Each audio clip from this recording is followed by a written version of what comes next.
السلام علیکم، بسم اللہ الرحمن الرحیم۔ آج جس کے بارے میں آپ لوگوں کے ساتھ ڈسکس کروں گا وہ جارڈیسس اور اس کی پریونشن اینڈ کنٹرول ہے۔ جارڈیسس جس طرح آپ لوگوں نے پڑھی ہوگی کہ یہ ایک پروٹوزون ڈیزیز ہے اور موسٹلی یہ واٹر برن ڈیزیز ہے۔ فیکل اولر اس کی ٹرانسمیشن ہوتی ہے، اور یہ ہے کہ اس کی ٹرانسمیشن ریٹ زیادہ ہوتی ہے کیونکہ اگر گھر میں کوئی ایک بچہ بھی وہ ہو جاتا ہے، اسے جارڈیسس ہو جاتی ہے تو باقی سارے بچوں کو ہو جاتی ہے۔ تو اس کی پریونشن کنٹرول کے بارے میں آج میں آپ لوگوں کے ساتھ ڈسکس کروں گا۔ پہلے تو یہ ہے کہ واٹر یہ فیکل آل روٹ کی وجہ سے ہوتا ہے، تو یہاں سے پانی کا بھی وہ ہوتا ہے، پیسج ہوتا ہے، یہاں سے جاتا ہے پانی۔ تو واٹر جو ہوتا ہے اس میں اس کی موجودگی ہوتی ہے، وہاں پہ یہ پائے جاتے ہیں، اس کے سسٹ پائے جاتے ہیں، فوڈ میں اس کے پائے جاتے ہیں۔ تو پہلے ہم واٹر کو پر فوکس کریں گے، واٹر کے ذریعے ہم کس طرح اس کی پریونشن کر سکتے ہیں اور کنٹرول اس کی کر سکتے ہیں۔ تو پہلے تو یہ ہے کہ do not drink contaminated water. وہ پانی جو سسپیکٹڈ ہو کہ ہو سکتا ہے اس میں جارڈیسس ہو اس میں کنٹیمنیٹڈ کے چانسز ہو سکتے ہیں، تو اس پانی کو بالکل نہیں پینا چاہیے۔ انٹریٹڈ لیک ہو گئے اور ریور ہو گئے، موسٹلی یہ گاؤں میں ہوتا ہے جہاں پہ لوگ جاتے ہیں اور وہاں سے پانی لے کر آتے ہیں، لیک سے لاتے ہیں یا ریور سے لاتے ہیں، تو وہاں پہ کنٹیمنیشن کے چانسز ہو سکتے ہیں۔ شالو ویلز ہو گئے، موسٹلی یہ شہروں میں ہوتا ہے، تو شہروں میں کیونکہ سیویج کا پانی ہوتا ہے تو سیویج کا پانی جا کے اس میں مل سکتا ہے، یہ جو ویلز ہوتے ہیں، کنویں ہوتے ہیں، اس میں مل سکتا ہے، تو اس کا پانی نہیں پینا چاہیے۔ تقریباً کم سے کم جو اس کی ڈپتھ ہوتی ہے ہونی چاہیے ویل کی، وہ 50 تک ہونی چاہیے۔ اس سے اگر کم گہرا ہو تو اس کا پانی بالکل نہیں پینا چاہیے۔ ٹریٹ پوٹینشیلی کنٹیمنیٹڈ واٹر، اگر ہمیں یہ اندازہ ہو کہ جو پانی ہے اس میں کنٹیمنیشن کے چانسز ہو سکتے ہیں، تو ہمیں پھر اس واٹر کی اس کی جو ٹریٹمنٹ کرنی چاہیے۔ اور کس طرح ٹریٹمنٹ کر سکتے ہیں؟ موسٹلی اگر ہم گھر میں کرنا چاہیں بغیر کسی پیسوں کے تو وہ ہیٹنگ کر سکتے ہیں، اس کو rolling boil for 1 minute, 1 minute تک 100 سینٹی گریڈ پر یا اس سے زیادہ اگر ہم اس کو وہ دے دیں، ہیٹ دے دیں، کیونکہ خیر گھر میں تو نہیں ہو سکتا ہے یہ جو پلانٹیشن واٹر پلانٹیشن جو پلانٹ ہوتے ہیں وہاں پہ ہو سکتا ہے، واٹر ٹریٹمنٹ پلانٹ جو ہوتے ہیں سوری وہاں پہ جو ہوتے ہیں یہاں ہو سکتا ہے، لیکن اگر ہم گھر میں کرنا چاہیں تو ہم گھر میں اس کو ہیٹ کر سکتے ہیں اور پھر اس کو ٹھنڈا کر کے پی سکتے ہیں۔ فلٹریشن یہ بھی انڈسٹریل جو ہوتا ہے انڈسٹریل بیسس پہ ہوتا ہے، اور کلورینیشن بھی کر سکتے ہیں ہم اس کی، اور کلورینیشن اس طرح کی جاتی ہے کہ اس کے جو ٹیبلٹ ملتے ہیں، تو کلورین ٹیبلٹ، اس کے ذریعے سے بھی اس کی ڈیکنٹیمنیشن ہو سکتی ہے۔ دوسرا آتا ہے وہ فوڈ ہے۔ فوڈ جو ہے وہ بھی وہ ہم روزمرہ زندگی میں جو لیتے ہیں اس میں فروٹ آتے ہیں، اور جو فروٹ ہوتے ہیں وہ بعض اوقات ہم بغیر دھوئے ہوئے کھا لیتے ہیں کہ خیر کچھ نہیں ہوتا، تو اس پر چانسز ہو سکتے ہیں، جارڈیا کے چانسز ہو سکتے ہیں، اس پہ جارڈیا لیمبی کے چانسز ہو سکتے ہیں، اور اس کی ٹرانسمیشن بھی ہو سکتی ہے۔ دوسرا یہ ہوتا ہے کہ ویجیٹیبل ہوتے ہیں۔ اب ویجیٹیبل جو ہوتے ہیں وہ بعض اوقات سیویج کے واٹر پہ اسے گرو کیا جاتا ہے، موسٹلی میں دیکھا جاتا ہے کہ وہاں پہ سیویج کا واٹر کی وجہ سے گرو کیا جاتا ہے، وہ کوئی خیال نہیں رکھتے ہیں جو فارمر ہوتے ہیں، تو تو وہاں بھی اس کے بھی چانسز زیادہ ہو سکتے ہیں۔ اگر ہم وہ صحیح طرح سے کوک نہ ہو، ہم سکھا لیں، تو اس کی جارڈیسس کے پرابلم وہاں بھی آ سکتے ہیں۔ تو یہ دونوں باتیں ہو گئی۔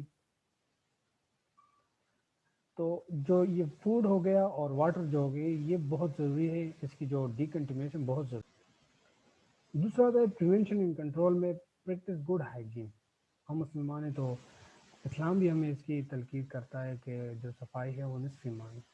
تو اگر ہم اسلامی قوانین کو، اسلامی جو احکامات ہیں اسے ہم اپنی زندگی میں نافذ کریں گے تو موسٹلی تقریباً ہم 60 سے 70% اس سے بھی زیادہ، یہ تو میں کم کہہ رہا ہوں، اس سے بھی زیادہ جو وہ ہے بیماریوں سے ہم بچ سکتے ہیں، کیونکہ اس میں موسٹلی کیا آتا ہے، ہاتھ دھونا آتا ہے، منہ دھونا ہوتا ہے، ناک دھونا ہوتا ہے، اور تو اس کے ذریعے سے جتنے بھی جو مائکروز ہوتے ہیں وہ چلے جاتے ہیں۔ تو پہلے تو یہ کہ گڈ ہائیجین کے لیے ضروری ہے کہ hand washing frequently hand washing ہونی چاہیے، بار بار وہ جو ہم نماز ہم پانچ دفعہ پڑھتے ہیں دن میں، تو اس کے ذریعے سے بھی ہم زیادہ تر سیف رہ سکتے ہیں۔ اس کے علاوہ جو ہو گیا do not swim in recreational water for at least 2 week after symptom. دوسری بات یہ ہوگی کہ وہ ایک جگہ جہاں پہ لوگ نہاتے ہو، تو وہاں پہ یہ ہوتا ہے کہ اگر کوئی بندہ آلریڈی انفیکٹڈ ہو اور وہاں پہ اس کی ایکسکریشن ہو گئی ہو جاڑ یا لیمڈیا کی، تو ممکن ہے، پروبیبلٹی یہ ہے کہ وہ ہم بھی وہاں سے کیا ہو سکتے ہیں، یہ ہمیں بھی انفیکٹ کر سکتا ہے. اور اگر ہم آلریڈی انفیکٹڈ ہو تو ہمارے ذریعے سے بھی دوسرے لوگ انفیکٹ ہو سکتے ہیں. تو جو ریکریشنل پلیسز ہوتے ہیں وہاں پہ ہمیں نہیں آنا چاہیے اس وقت تک جب تک ہمارے اندر جو سمٹم ہوں گے وہ بالکل ختم نہ ہو. ایوائڈ فیکل ایکسپوزر، ایسی جگہ پہ جہاں پہ لوگوں کا آنا جانا ہو، یا جہاں پہ پٹس کا آنا جانا ہو، یا جہاں پہ ہم یہ سمجھتے ہیں کہ جانور آ کے یہاں آ سکتے ہیں، کیونکہ یہ زونوٹک ڈیزیز ہے، جانوروں سے انسانوں میں اور انسانوں سے جانوروں میں منتقل ہو سکتا ہے. تو اس کے ذریعے سے بھی انفیکشن ہو سکتی ہے. تو ایسی جگہوں پہ ہمیں یہ ڈیفیکیشن نہیں کرنی چاہیے، یا ہمیں ایسی جگہوں پہ فیسز کو کھلا نہیں چھوڑنا چاہیے جہاں پہ لوگ اس کو ایکسپوز ہو رہے ہو. تو اگر کوئی ایک بندہ بھی اس جگہ میں انفیکٹڈ ہو تو باقی لوگ انفیکٹڈ ہو سکتے ہیں through exposure to the fecal exposure of infected person. اب جو تیسری چیز آ سکتی ہے، ہم پرسنلی تو خود کو وہ کر رہے ہیں، خود کو ہم سیف رکھنے کی کوشش کر رہے ہیں، مگر ہم ماحول کو کس طرح سیف رکھ سکتے ہیں، کہ وہاں پہ پریونشن کس طرح کرتے ہیں، وہاں پہ کنٹرول کس طرح کر سکتے ہیں. تو لمٹ انوائرمنٹل کنٹیمنیشن کے لیے clean and promptly remove phases from the surface. تو جو سرفیس کے اوپر کسی بچے نے ڈیفیکیشن کی ہوئی ہے تو اس کو جلد سے جلد وہاں سے ہٹا دینا چاہیے، زمین میں دفن کر دینا چاہیے، کیونکہ ہو سکتا ہے وہاں پہ پٹا جائے. اس کے علاوہ ہو سکتا ہے کہ گھر کے باقی بچے آ کے، کیونکہ بچے موسٹلی کیئرلیس ہوتے ہیں، وہ ان ہائیجینک ہوتے ہیں، وہ ان ہائیجین کا اتنا خیال نہیں رہتا ہے. تو کوئی ایک بچہ بھی انفیکٹڈ ہو تو باقی سارے گھر کے بچے انفیکٹڈ ہو سکتے ہیں. ایون یہ انڈیمک بھی اس اسٹیج تک بھی جا سکتا ہے. تو اس لیے جلد سے جلد جو فیسز ہوتے ہیں اسے ریموو کر دینا چاہیے. Keep it Indore. اس لیے ہمارے جو پاکستان میں یہاں پہ تو نہیں ہوتا ہے، یہاں ہو سکتا ہے کہ جو ڈیولپ سٹی ہے جیسے اسلام آباد ہو گیا، لاہور ہو گیا، وہاں پہ لوگ رکھتے ہو، لیکن ہمارے ہاں جو انفیکشن کا جو رسک ہوتا ہے وہ اسٹرے ڈاگ سے ہوتا ہے. جبکہ جو لوگ جو ڈیولپ کنٹری ہے وہاں پہ چانسز پٹ سے ہوتا ہے، کیونکہ اب پٹ کو اسے کھلا نہیں رکھنا چاہیے جو گلی گلی گھومے اور آخر میں گھر میں آ کے وہ انفیکشن کروا دے سب کو. تو پٹ کو نہیں کھلا نہیں چھوڑنا چاہیے، ان کی ویکسینیشن کرنی چاہیے. ڈاگز اور کٹ، موسٹلی پٹ ہمارے ڈاگز اور کٹ ہی ہوتے ہیں، تو ان کی ویکسینیشن کرنی چاہیے. اور infected person or lay practitioner should wash their hand after they have any contact with feces. ایک بندہ ہے وہ خود انفیکٹڈ ہو گیا ہو اور باتھ روم اٹینڈ کرنے کے بعد وہ آ جاتا ہے اور وہ ہاتھ نہیں دھوتا ہے، تو چانسز ہوتا ہے کہ باہر جو انوائرمنٹ ہے وہ اسے گندا کر دے، کیونکہ جہاں وہ ہاتھ لگائے گا وہاں پہ اس کے جارڈیا جو لیمبیا کے سسٹ ہے وہ وہاں پہ پہنچ جائیں گے، اور باقی کوئی دوسرا بندہ آ کے وہ اسے ٹچ کرے گا تو انفیکٹ ہوگا. اس کے علاوہ جو لیب پریکٹیشنر ہوتے ہیں جو کہ ٹیسٹ کر رہے ہوتے ہیں، جو ڈائگنوز کر رہے ہوتے ہیں، تو اگر وہ ان کی وہ ڈائگنوز کر رہے ہوتے ہیں اور ڈائگنوز کے بعد ان کو ضروری ہوتا ہے کہ وہ اگر وہ ایسا نہیں کریں گے تو پھر بھی کہ وہ سے کسی بھی طریقے سے وہ جو ہو گیا وہ ٹرانسمٹ ہو جائے، اور اگر اگر وہ انفیکٹڈ ہو گیا تو اس کے گھر کے بندے جو ہوں گے وہ، تو گھر کے باقی جو افراد ہوں گے وہ بھی اس کی وجہ سے انفیکٹ ہوں گے. تو اس کا خیال رکھنا چاہیے. پریونشن کنٹرول اگر ہم اپنے جو اسلامی احکامات ہیں ان کی پاسداری کریں گے تو یقین مانیے کہ ہم بہت سے مسائل، بہت سی بیماریوں سے بچ سکتے ہیں. اس کے بعد آتا ہے ڈائگنوسس. جارڈیسس کی ڈائگنوسس ہم کس طرح کرتے ہیں، اسے ہم لیب میں اس کی کس طرح ڈائگنوز کر سکتے ہیں. تو اس پہلے ہے اسٹول ایگزامینیشن، کیونکہ یہ فیکل اولڈر سے ہوتا ہے، اس کے سر جو ہوں گے وہ ٹروپوزائٹ ہوں گے، وہ فیسز میں ضرور پائے جائیں گے کیونکہ ایکسکریشن اس کی وہاں سے ہوگی. تو اس کے ڈائگنوسس کے لیے کچھ لوگ مانتے ہیں، کچھ جو پروفیشنل ہوتے ہیں وہ کہتے ہیں کہ جو 3 دن کا جو مختلف 3 دنوں کا مختلف جو اسٹول سیمپل ہوگا اس سے ہم تقریباً 90% وہ اسی کنفرمیشن کر سکتے ہیں کہ اس میں یہ موجود ہے. لیکن اگر ہم کسی ایک سنگل جو ہوگا سنگل اسٹول ایگزامینیشن کے ذریعے سے بھی ہم اس کی وہ کر سکتے ہیں، ڈائگنوسس کر سکتے ہیں. تو ideally 3 specimens from a different day should be examined because of potentially variation in fecal excretion of cysts. cyst کی جو ہے وہ ارلی اسٹیج میں ہو سکتا ہے، میچور اسٹیج میں ہو سکتا ہے.